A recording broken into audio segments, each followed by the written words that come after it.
What's good, everybody?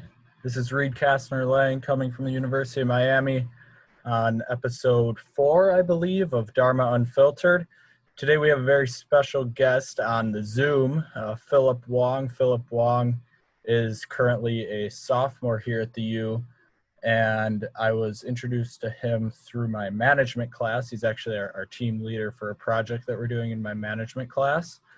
And so, Philip, if you just want to kind of give a introduction, brief description of yourself, we can go from there.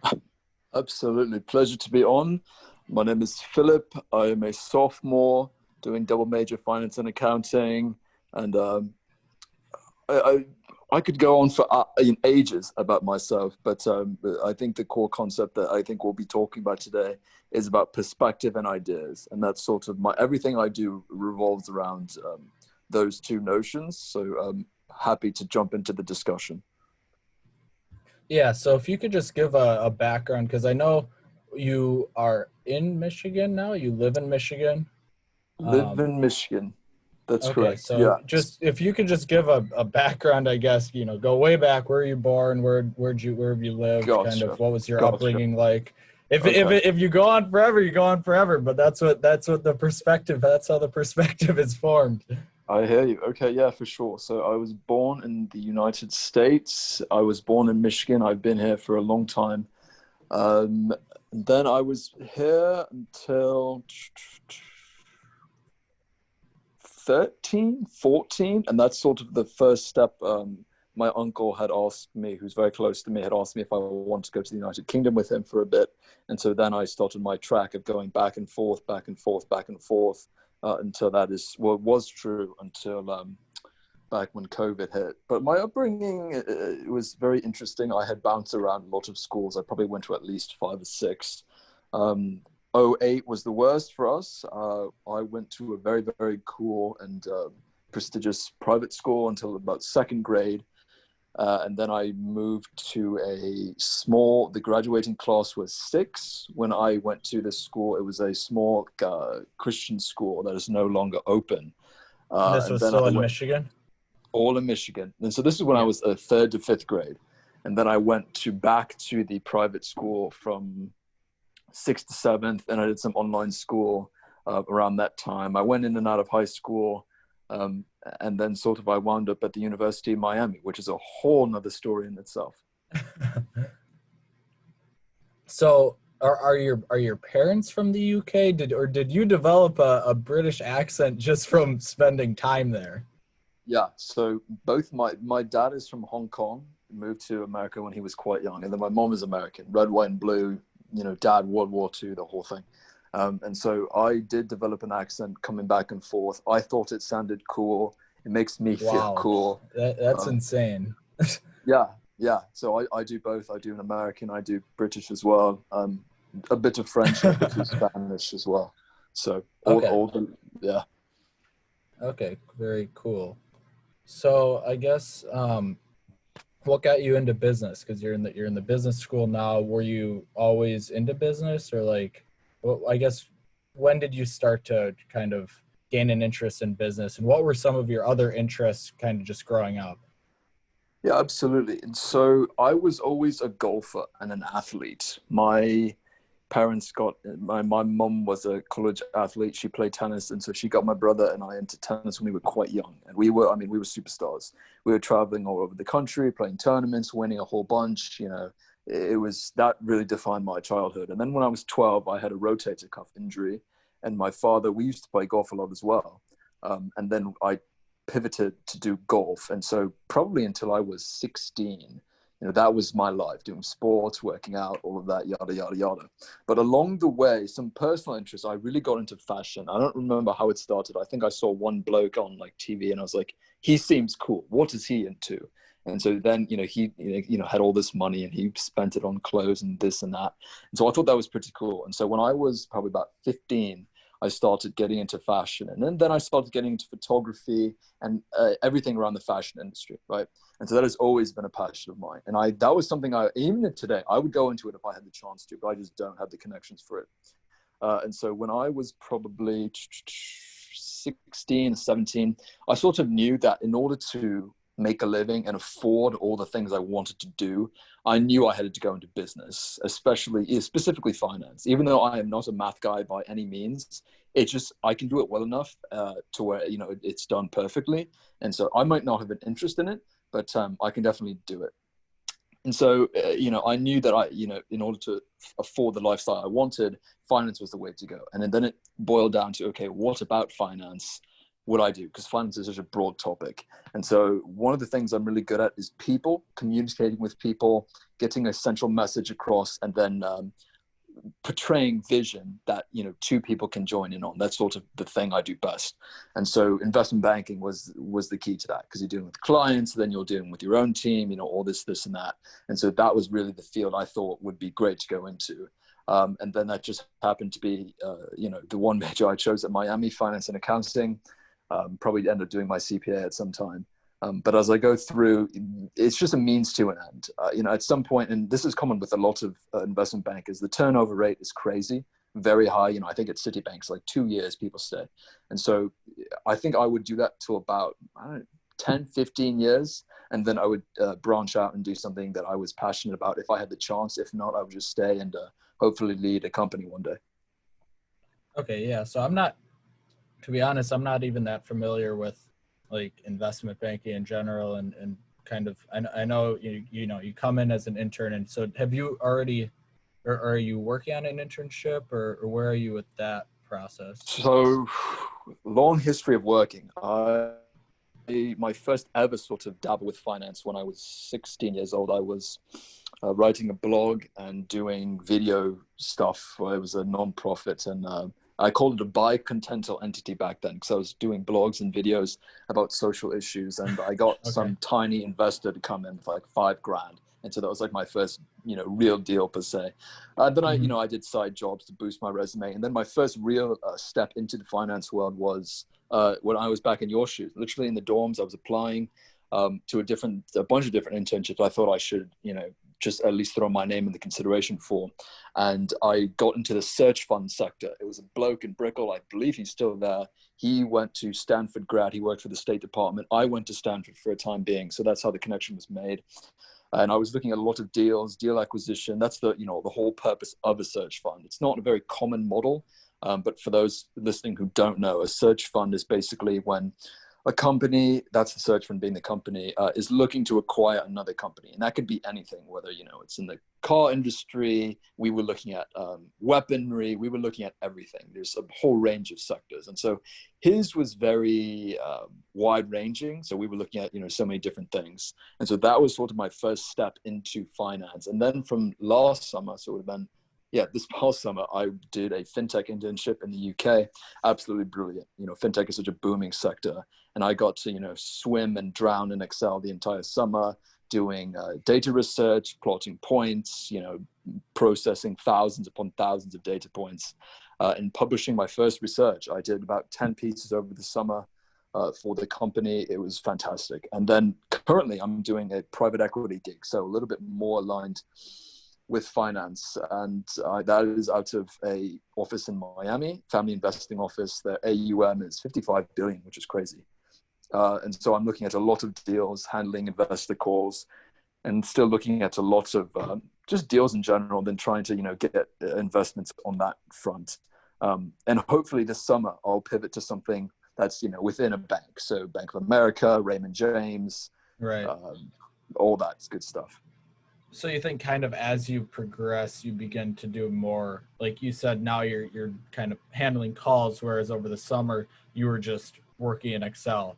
How did you what did you think about that initial experience? I know obviously like being in the UK is cool, but like just in terms of what you were literally doing, like is that enjoyable, or is that kind of like hell for a few months? Yeah, I mean, it definitely is hell, that's for sure. But it's it's an understood thing where everyone goes through it. And I think it's important to take the mindset as to where where you want to be. And this is a ladder to help you get there. And so it's just one small step. And it's a very good skill to have. I knew that because it was great because I was working from home, right? And I didn't, we were doing it virtually, even though I was still in the city. Yeah. And so in that sense, I had a lot of free time. So I could base my schedule around, do I want to work today? How many hours do I want to work today?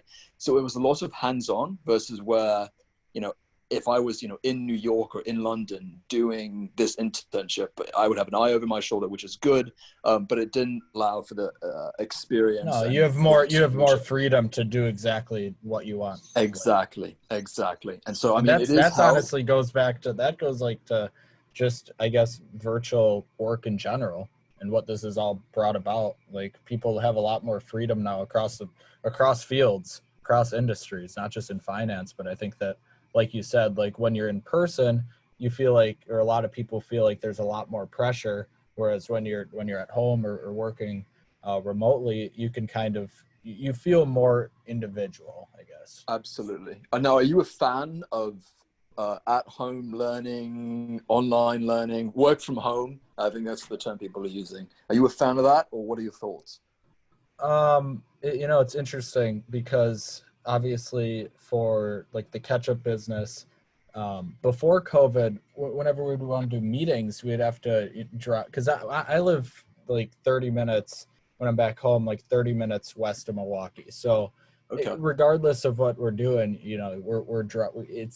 there's travel time, and that could end up being, if we have a meeting in Milwaukee that ends up on a weeknight, that ends up being like, it ends up being somewhat of a late night because we end up spending 35 minutes driving each way. So I think that in terms of efficiency, at least for kind of what I do and what we do, it's been great, to be honest.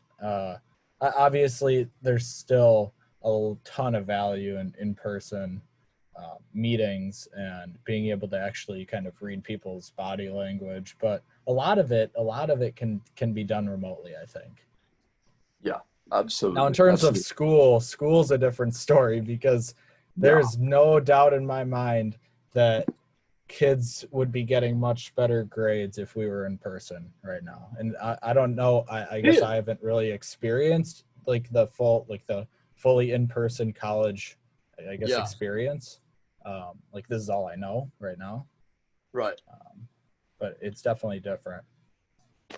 That's crazy, because I actually think it's the other way around. I think that for school, I think kids are getting better grades being online. Granted, because more resources, obviously cheating is crazy right now. Well, yeah. But in terms of actually learning the information. Right. Yeah. No, I completely agree. I think learning the information, you've got to be in person. Because I'm doing online school right now, and I can tell you that, doing online is great in the sense that you can do 600 things at once and never have to move, which is cool. And especially for me, I've gotten involved in so many things this year that I wouldn't have been able to because of my commitments and calendar and schedule. Same. Just about, travel time. Yeah, That's exactly. Yeah. But I have noticed that can wear you out. Being in front of the computer, Zoom fatigue, all that stuff is very, very real. And I think I really didn't notice it until about 3 months in. So from probably about a month ago, I thought, okay, this is a lot to handle. But nonetheless, I think it's a very interesting perspective. Yeah. I mean, I've just kind of found the importance of getting outside. I mean, that's something that I try to take advantage of as much as possible down here, because in Wisconsin, I get this landscaping business in Wisconsin too. And I spent the entire summer, literally, like, we would start working at like 8 or 9 a.m. and then work until 5 or 6 outside all day, come home, shower, go outside again and hang out with friends outside. So it's like, when I'm up here cooped up in the dorm, it's like, at least for me, it wears on me. But I think for most people, just, getting out for a walk, even that can just help a lot mentally, I guess. Yeah, being in those dorms, man, I actually think it's doing some psychological damage to some kids, because I remember living in there and it was just absolutely horrible. I mean, there's barely a window, right? I mean, it's dark, it smells like hell. Yeah. Well, we got our window open, thank God, because now we can get a little bit of fresh air in here. They're literally designed like prisons. Yeah, no, it's I mean, that's genuinely the truth. Yeah. But then you remember, I remember, like, we're in Miami at the same time. You can walk outside and it's great. Exactly. So there's always whatever. Tell me about your essay. Tell me about your application essay. The 'Cause you essays. kind of Yeah, briefly explained, but I wanna hear the full story. that's the whole thing. Yeah, that's the one that everyone wants to know. So when I was in 10th grade, it would have been actually no, it would have been in 11th grade. I was probably around February or probably March. I was planning on where I wanted to go to school, what schools I was applying to, and how would I get in. And I was talking to a whole bunch of college students. I was looking online. I was plotting out, okay, how am I going to do this?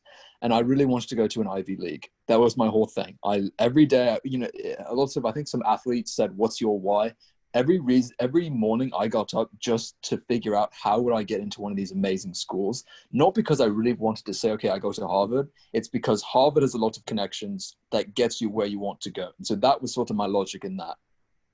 And so I really didn't know how to do that. I had just locked down a great ACT score. I had, the perfect GPA. What did you get on your ACT? So I was at a 34, 35, somewhere in that range. I don't remember. It's been so long, but it was Okay. up there. Yeah. And I had studied forever. I mean, I had started with a 19 on my ACT because, then I just had to learn to take the test. It's crazy. Mhm. So anyway, I was sitting in an English class, and some girl was giving a presentation on political cartoons. And there was this one political cartoon that had writing all over the place. And it was like a puzzle of how you got to that whole sentence and read it. So I thought, wait a minute, I can do something with that. And so I researched into different writing algorithms, poetry. What can I do with this to be different? And so the final product was there is a poetry style in which you read left to right, top to bottom. And when you get to the last line, you read it and then you go back up same way, left to right, but this time it's bottom to top. And it makes sense going both ways. Now, Wait, so bottom to top, right to left? Left to right. Left. Okay. Yeah, I'm going to pull this up right now, of an actual sample of what I wrote here. And I mean, it's pretty crazy. And here we go. Hang on, let me get this. But anyway, I'll find it when I keep talking. And so I had first thought of, okay, like this is how I get to where I want to be, right? And then finally it got to the point where I wrote one of these essays, and then I wrote two, and then I wrote three. So I just did a whole bunch of them. And I was the first person ever in college application history to do that. And so when Harvard asks you, why are you different? This is why. I'm the first person ever to do this, right? But unfortunately, that all went bust. I don't think they really cared. And so here we go. I'll read you one. Ready? Philip Wong from the UK. And this is from Brown. And they just want a quick intro. I think the question was, tell us more about you. And obviously, like, everyone has a bullshit. Okay, so you use like the style multiple times in different situations. Yes, I probably wrote 20 of these in total. Okay. I wrote it for about 10 different schools. So this is my intro for this. I said, Philip Wong from the UK is dedicated, exuberant, and laughs every day. He wears his necklace backwards, and people say he wears under that hat a toupee. He is a designer human, they say. He would play chess with a lion. He laughs too much, and rumor has it he poaches great eggs.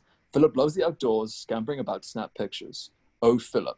To fathom his intellect, you must find him, probably in Madagascar, investigating ocean acidification. Philip adores traveling. He's traveling now, probably filming for his entity. That was back when I was doing the entity, or even smiling at himself. It is essential to know how much he smiles while doing anything. He admits a smile can emerge from anywhere, or while doing something as simple as painting. Oh, how it can cause him to smile, probably from being Philip Wong from the UK. Now, I have a tiny thing in parentheses at the bottom that says, now read it again, but start from the bottom line up. So this is what it sounds like from the bottom line up. Being Philip Wong from the UK, oh, how it caused him to smile, probably from doing something as simple as painting. He admits a smile can emerge from anywhere, all while doing anything. It is essential to know how much he smiles while filming for his entity or even smiling at himself. Philip adores traveling. He's traveling now, probably in Madagascar, investigating ocean acidification. To fathom his intellect, you must find him, probably scampering about to snap pictures. Oh, Philip poaches great eggs. Philip loves the outdoors. He laughs too much, and rumor has it he would play chess with a lion. He's a designer human, they say. He wears under that hair a toupee. He wears his necklace backwards, and people say he's dedicated, exuberant, and laughs every day. Philip Wong from the UK. Crazy. That's insane, man. Yeah. But they didn't care. They didn't care, man. And I wrote, I mean, obviously that's a very simplified version of that. I mean, it sounds But silly, so there's other like poets and stuff that have like used this style, right? Like you kind of took the style and then applied it to your essays. yes. And so I wrote about I wrote about racism. I wrote about vaping in one of these. I wrote about where I call home. I mean, these were Did you ever think very about well. using them or like publishing them somewhere else? Like after No. And because that would be I don't know.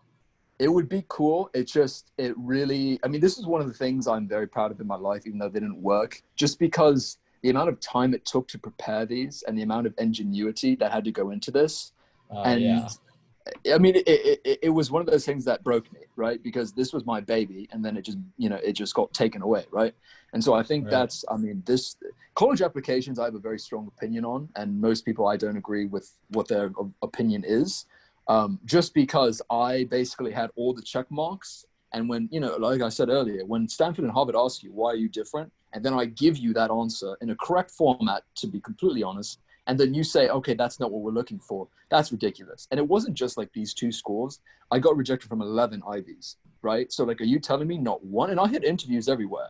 And so it really boiled down to, and this was during the time, when Lori Loughlin, Felicity Huffman, Harvard was being sued by the Asian Americans, all that stuff was going down right when I was applying. And so it just was not a good time to be applying. And it really went sideways, to say the least. Yeah, man. I just think it's all skewed, especially, to start with, like standardized testing, I just think is complete bullshit. Like it like you said, you learned how to take the test. Like it doesn't, you started with a 19, like some of my best friends, some of the smartest people I know got 19s and 18s on their ACT. So like just how much like the standardized tests are valued, I think is completely out of whack.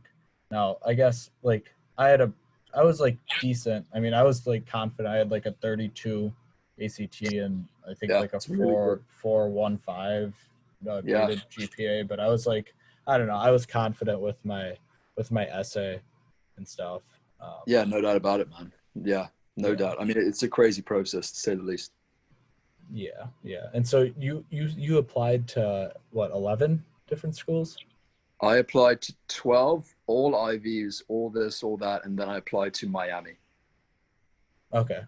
And the thing about it is, it's not necessarily about the school itself. Like at any of these schools, you can, I mean, I don't know location wise, but like Miami, you can literally go to Brickell or anywhere and just like 15 minutes off campus and find people too. So it's like you could technically you could go to like Miami-Dade College and still be in Miami and still be able to somewhat kind of network with Miami people, not to the extent of UMiami. Like UMiami has obviously a lot of super smart people and kids on campus. Why is Miami so dumb? That's a great, I mean, you know what? I don't think it's that. I think it's perspective. And you know what I've learned? Because at first I hated Miami. I didn't like it. And I still have very strong opinions on Miami to this day because it just wasn't for me. It wasn't my top choice. Because I come from like a place where where I'm from, my family is like, we're considered kind of upper middle class, but here I'm probably like bottom 1 or 2% in like parents' income. And then I come here and I'm looking at like, literally, I just start I don't like making generalizations, but I start looking at it like a bunch of like rich, privileged East Coast kids with no actual perspective on how the world works. They just have a totally unrealistic view of the world, and I'm just like jumping to all these conclusions. But a lot of it is like somewhat accurate, like the amount of like fratty and just, not to say that all frat people are bad, but just, you know what I mean. Yeah, I mean, I think it boils down to two things. Miami used to have the connotation that, I mean, the nickname used to be Suntan U, right? And so their whole thing was partying. And so I think we do get a lot of those people. And I think those people you're describing, we all know people like that. And that's schools everywhere, you know, including your Harvards Right. and your Stanford. But we see an abundance of that at Miami. But the connotation is changing. And you know what, when I was talking to, I mean, I've spoken to so many people that Miami was their third or fourth or fifth choice. And you, believe it or not, you see more than you think of those people. You know, I heard a lot of rejections from Tulane, Pepperdine. I think I heard a few of, you know, a lot of schools like that were sort of in competition with them, but not really. It's just a different sort of geographic. People come to Miami, not because they love it, just because this was one of their only options, if not their best option out of what they were given. And that's not to say Miami isn't a great school. It absolutely is. You know, they have a lot of resources. I found an abundance of resources to take advantage of. It's just sort of what you make of it. And, you know, that's been one of the key factors into, you know, actually enjoying university as opposed to sitting down and saying, oh, I didn't get into here, and here, right? It's just different. Yeah. And it's like, wait, so what time do you have until 2:05 here? 2:05. So I got 10 minutes for you. Okay. All right. So, yeah, no, I mean, to be honest, I partied a lot, like in I guess in like junior, senior year of high school and over this last summer. And I thought that I was going to come down here and start hitting the clubs but like, I'm not, I see it when kids go out to the clubs, like I haven't even been yet. Like I'm doing stuff, but I haven't even been because it's like, all I hear about is kids dropping, you know, hundreds and hundreds of dollars. I mean, when you're paying for $10 shots, it's ridiculous. Oh man, but you haven't even gone you know, to the real stuff yet. Yeah, just spending absurd amount of money, and someone always ends up getting too fucked up. Like it's I don't know. I feel like it's not, I guess, what I'm used to. Like if I like going to UW-Madison, which was my only other option, my second option, like it would have been a completely different scene. It would have been a ton of house parties and stuff. But yeah, and that's what separates Miami. Yeah, that's what separates Miami. Yeah, and you know, it's. And I don't have my parents' credit card to charge on every weekend. $1,000. Like it's like most of these people, it's ridiculous. You know, it's just a different culture, but I think it's one that you learn to enjoy, and it's one that, you know, you just become more mature, more faster, because, you know, people at wherever school, they don't have access to that sort of life. I think NYU is an exception, Columbia, because, you know, New York is right there. But in general, you really don't get that type of access as opposed to Miami. 100%. Yeah. All right. A couple more things. So since I've been here, I've had very mixed feelings on business school. Obviously, I have a lot of entrepreneurship in my background, and I just kind of got here, and I'm taking marketing, management, pre-calc, Spanish, and business law. And business law and Spanish are like the only classes that I find are like somewhat applicable. And I just like the shit that we're talking about in marketing and management. It's just like, it's the most, I know it's introductory courses, but it's the most basic stuff that, to be honest, it makes me feel like it's almost detrimental for kids to be hearing like marketing and management broken down this way. I just don't think marketing and management is that difficult. Like it's not that complicated. Yeah. Who's your marketing teacher? Smita Kulkarni. Okay. I wish you had Weinstock, and I would encourage you to find Weinstock and what is his first name or her? Jeffrey Weinstock. I had, I mean, same classes as you. I was taking Spanish. I don't know what I took instead. I was taking ECOG. That's what I was doing. I agree, but it's all about teaching, right? And who teaches it. But I do agree. And I think it's just a consequence of being an introductory course. But for you, I mean, you're an entrepreneur, right? And so your brain thinks differently, and it has to, right? Because you're handling 1,000 things at once, and you're trying to innovate in a space that has been nostalgic, to say the least. And so for you, I think it's just a matter of, you know, these things because you've had to think about them already, and now you just have to put it down on paper. And so unfortunately, I mean, they do have an entrepreneur. But then I feel like that's just like a waste of time. Like I feel like I should be learning something that I don't already know. But I just don't know what that is. to be honest. I agree, but there's no other way to get where you're going besides just deciding, okay, I'm done with college now, and that is not a good idea. Yeah, trust me, my parents would agree with you. Yeah, I mean, the studies show it as well. You know, you're not going to be, unless a miracle happens, you know, you don't hear about the people who tried it like Elon and, you know, Michael Dell, and then they didn't make it, right? You don't hear about those people. So, you know, it's just one of the things.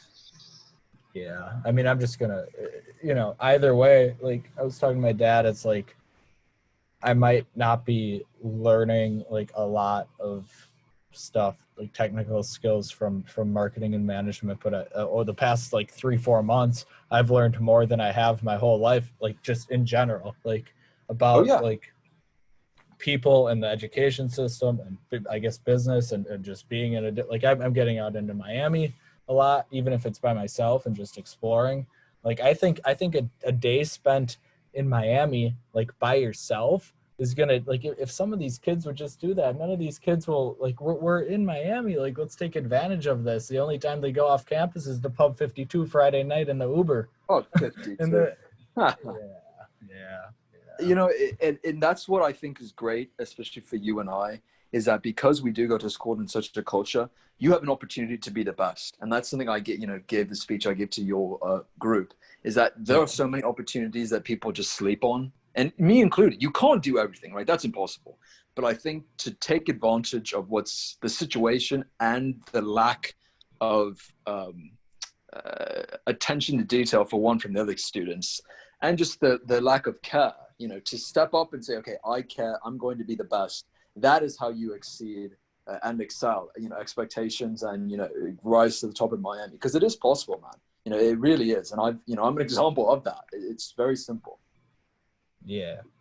All right. So to kind of go off of that and to wrap this up, I know you're only, are you 19 now? I'm 20. I'm getting old now. I don't feel 20, but I'm 20. Okay, yeah. So I'm 18. But so you're about 2 years older. And I always think, I don't care how much older you are, or whoever is, like, everyone who's older often, and sometimes people the same age, sometimes people younger, have a lot to teach you. If there's one thing or a couple things that you could just say to, like, a freshman, if you could say to I guess me, or someone in my shoes, or even someone kind of in high school, Absolutely. If you could kind of go back and do something differently, what would that be? Absolutely. And so, without getting too, you know, into my own personal life, I've had a lot of health scares over the past 2 years. I've actually never been more unhealthy, and I think I have the health of about someone who's like 65. It's really bad. So diagnosis, this and this, and so there were lots of things that were taken away from me right off the bat that I wasn't expecting. And so a lot of those include, you know, exercise, going outside. My nervous system is a mess, and so these type of things affect my day-to-day life and my quality of life as well. Nonetheless, you know, it's a battle that, you know, I'm putting up with. That being said, I used to be exactly like you and a lot of other students that I see nowadays, where it's just like, I don't care about anything. Not in your stance, but it's just, you don't appreciate what you have until it's all gone, right? And I think, and the number one lesson I've learned is health is wealth. If you are healthy, if you can go outside, run around in the grass and roll around and be perfectly fine, that is a blessing you have to enjoy. And so I would really stress to students, to high schoolers, whoever, take everything just the way it is, and be very, very appreciative of all the things that are going on, because you never know what's going to change. And I think, especially for students, it's broken down to two categories, right? You're doing school and you want to have a good time. Those are the two things that you really focus on. You can't do both. No one has ever done both perfectly. You have to pick and choose. You know, if you're a student, you know, if you like to party, you fall into one of those two categories predominantly. Do that really well, but then also learn how to do the other one. So if you're a partier, learn how to study and party. If you love to study, learn how to party, because both of those skills are very valuable as you go into the workplace. But bottom line, it's this, you know, enjoy every day of your life, because you really don't know when it's going to change. And I think there are so many opportunities I wish I would have done, just things in general, I wish I would have done if I had known everything was going to change in the way it did.